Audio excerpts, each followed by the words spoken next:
We make things. We use our hands, minds, and machines to build, to fix, to improve. We're known as do-it-yourselfers, home improvement fans, fix-it fanatics, inventors. At our core, though, we're all makers.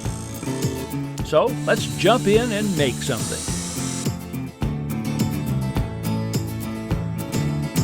Hi, I'm Ron Hazelton. Welcome to the show.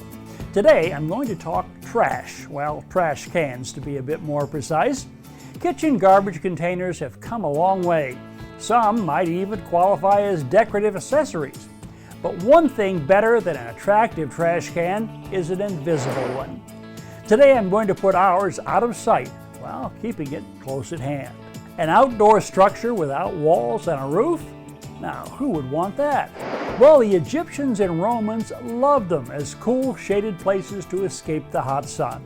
They're called pergolas, and today we're going to build one.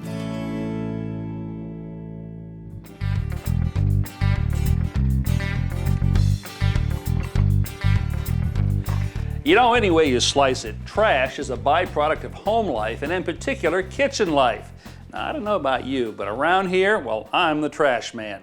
So I've decided I want to come up with the most efficient kitchen trash can I can think of. And for me, that's one that's close to the food prep area, as large as possible, and most importantly, out of sight. Now what I'm planning to do is to convert this door and this drawer to a pull-out trash unit. Now I could, if I wanted to, use a smaller trash can, just put it down here. But I want to use a large 10-gallon size, and that's going to require all this space from the bottom all the way up to the top. My first step is to take off the door and drawer. I'll be reusing these later. Next, I remove the drawer glides. Then cut out the rail that separates the two openings. My Japanese handsaw is the perfect tool for this.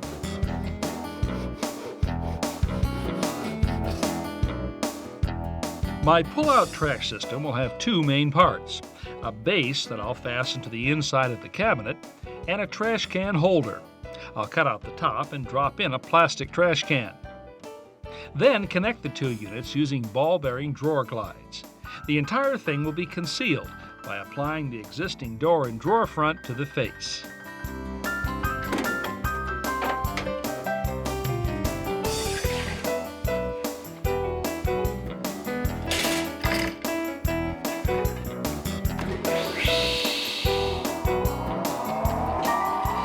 I'm using cabinet-grade birch plywood for this project, and as usual, I'm cutting out all of the parts at one time. Now I'm going to start by putting the base together. The construction for all of this is pretty much going to be glue and nails, so I'll put a little bit of glue along this edge right here. Now when I'm working alone, I find this to be a really handy tool. I call it a positioning clamp, and this is the way it works. I'll slip it on right here, and then I'll slip my second board in here. Now what this actually does is kind of act as one hand holding this end of the board, so I'm free to use my other two hands to get everything aligned here. I like to feel the edges. Sometimes, you know, your fingers can be more accurate than your eyes. Just by dragging this over the edge, I can make sure that I'm flush there. All right, now we can go ahead and nail it.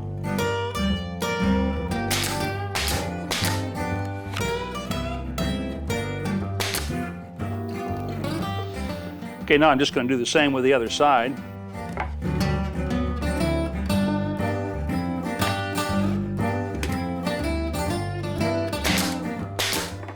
With the base assembled, I'm moving on to the small cabinet that will hold the trash can.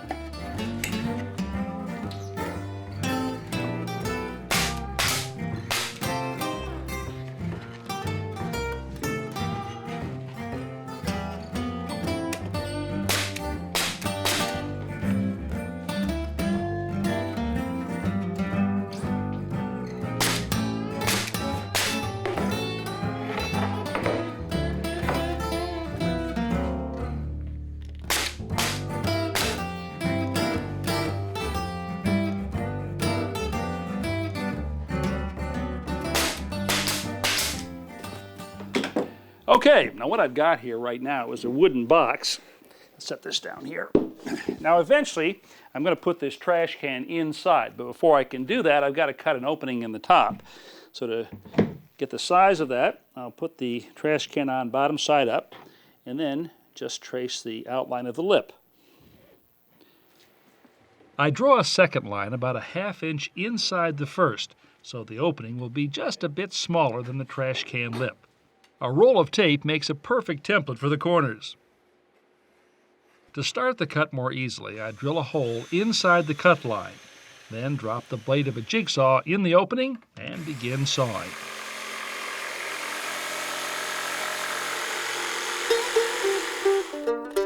Well, now for that moment of truth. Oh, that's good. Now I've got something to hold the trash can. The next step is to make it slide in and out. Now that's how the trash can holder is going to fit into the base. What's going to make it move easily are these. These are ball-bearing, full extension drawer glides. And what I'm going to do here is separate these. This section right here I'll mount on the inside of the base, and this piece here on the side of the trash can holder.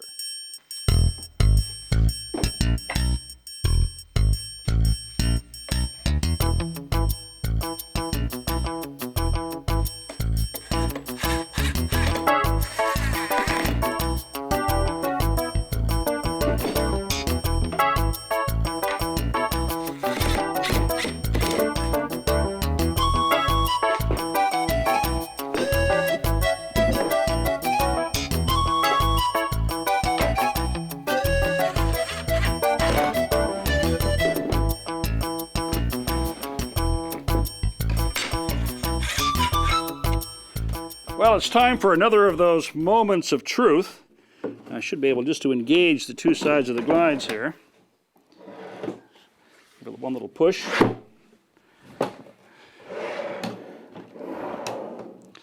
Very smooth. Now I'm going to put a coat of paint on this and then take it back inside and install it in the cabinet. Well, the paint's dry, and all I have to do to install this base is to slip it into the cabinet, give it a turn, and then pull it up to the inside of the base cabinet like that, and then simply screw it in place.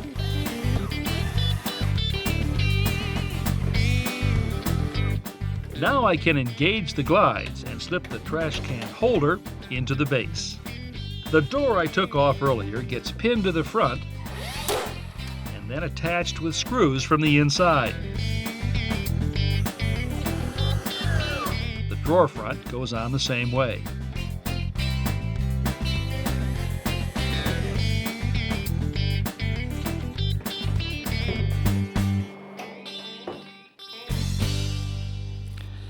Well, I think I've ended up with what, for me at least, is the perfect kitchen trash system. It's large, it's close to the food prep area. As a matter of fact, over here on the island, I could just push these food scraps from the countertop right into the can. And most importantly, when I don't want to use this, it's completely out of sight.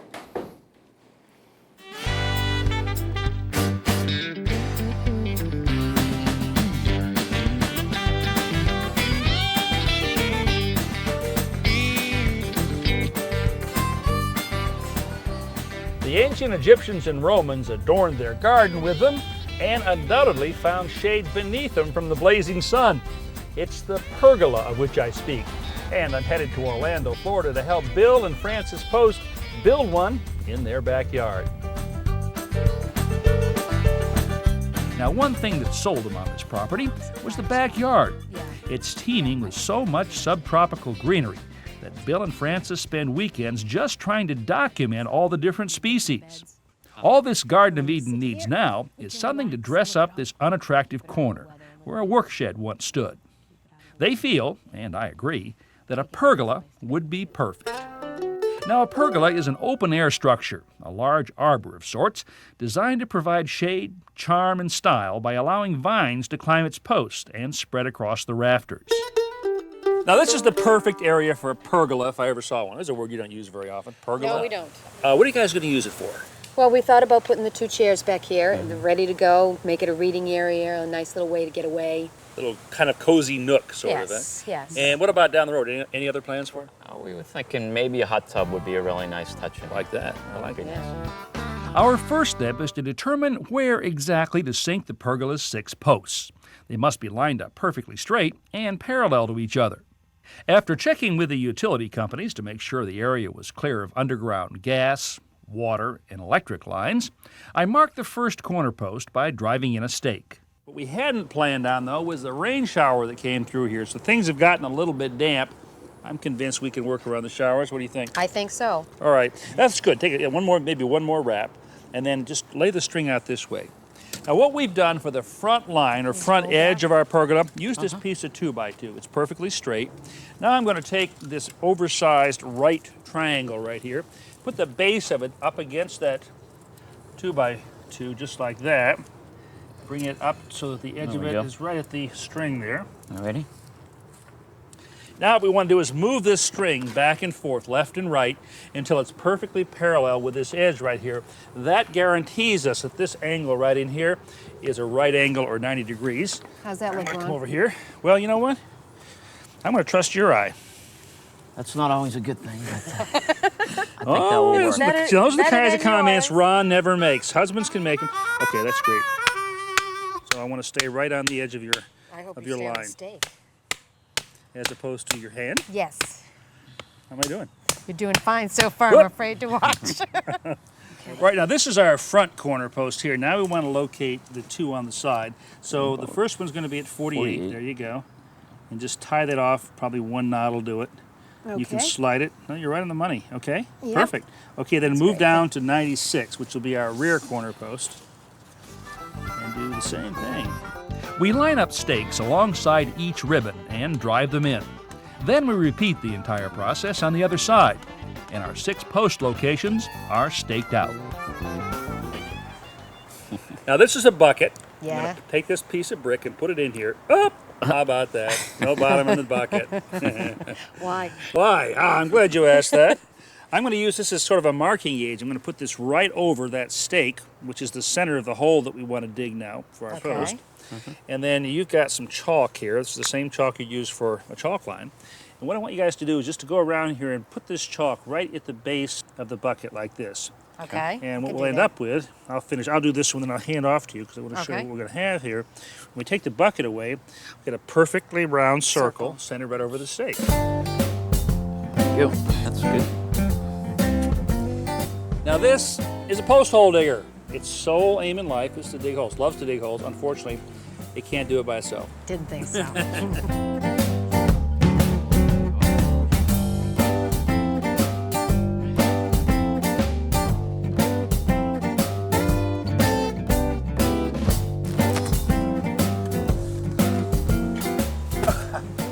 It's a lot of work for one guy to do by himself. Glad you're here. Now you may think that this is a lot of concrete for 6 holes right here. But the reason we have so much, and this isn't all of it by the way, is that we've had to make these holes 3 feet deep. Why? Well, because we're in hurricane country here, and the building department says we've got to go down at least that far to keep this stable in a high wind situation. So we're actually a little over 3 feet because I want you to take some of this. Francis, why don't you take this? This is just crushed rock. Okay. And pour about 2 or 3 inches in the bottom. Just give us some drainage underneath. The drainage provided by the crushed rock will help keep the ends of the post from soaking up moisture and rotting. And considering the effort it takes to drop them into place, well, they better last as long as possible. Definitely is heavy. Keep it coming. Straight up. Much Straight use up. on this part. Okay. Okay, good. It's down. Go. All right. Yep. All right. Yep. Now this is a post level right here. It's going to strap right on. This will let us know that the post is vertical or plumb in both this plane and this plane without our having to hold a level up there, all right? Okay. I clamped some temporary braces onto the post for added support as we make the incremental adjustments necessary to reach the perfectly vertical state known as plumb. Okay, that's it. Now we're plumb or vertical in both directions. Now, to keep the posts in position while we add concrete, we drive in a stake near the bottom of the brace and clamp the 2 together. Next, we pour in the dry concrete and add a gallon of water per bag. Now this is quick setting concrete and requires no mixing. What could be easier? All right, you see this, Francis? You know what that is? No. It's a support. As I get up in years, I do this more and more. Instead of kind of holding heavy boards like this, I tack that on there. Now, not that you're getting up in years. I didn't want to imply that. I haven't But I want to noticed it. make this easy for you. We drive a couple of screws through pre-drilled shank holes to temporarily attach our first beam, then the second beam to the post. The beams will be permanently attached with carriage bolts. That means we'll have to drill very deep shank holes all the way through the two beams as well as the post. Now that's a big drill bit, huh? It's a very big That's what it's going to drill take bit. to go all the way through here. If I make a mistake with that, I'm in big trouble. You are, Getting more confident in you. but you won't, Okay. because you have mastered the drill. Okay, guys, what I've done is I've marked 2 holes up here on a diagonal. And I Okay. put X's. You see where they are? Yes, I do. Placing the bolts diagonally like this reduces the chance of the post splitting later on. All right, and Bill is off to an early lead, but Francis seems to be catching up as both of them drill aggressively into the third turn. Francis, though, pulling up quickly, closing that gap. This is going to be a very tight race. There you go. All right. Very nice. Very All nice. right, well, you win for perseverance, and you left the drill bit in there, which means we won't have to put a bolt in that hole. Well, I really do like that drill bit. So we decide to replace it with carriage bolts, which we drive in, secure with nuts and washers, then tighten with a socket wrench. Well, this is our rafter, the first one we're going to put up, guys, and we've got that same chamfer on the edge here, on the end that we have on our beams. So I'm going to hand this up to you. So, Bill, if you got that in, and Francis this end, just set it right up on top of the beam there.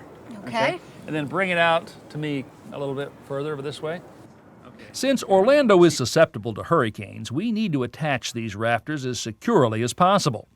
These hurricane clips are the way to do that. I temporarily hold them in place with a screw, then hammer in hot-dipped galvanized bracket nails. We use a spacer board to create an equal distance between each rafter.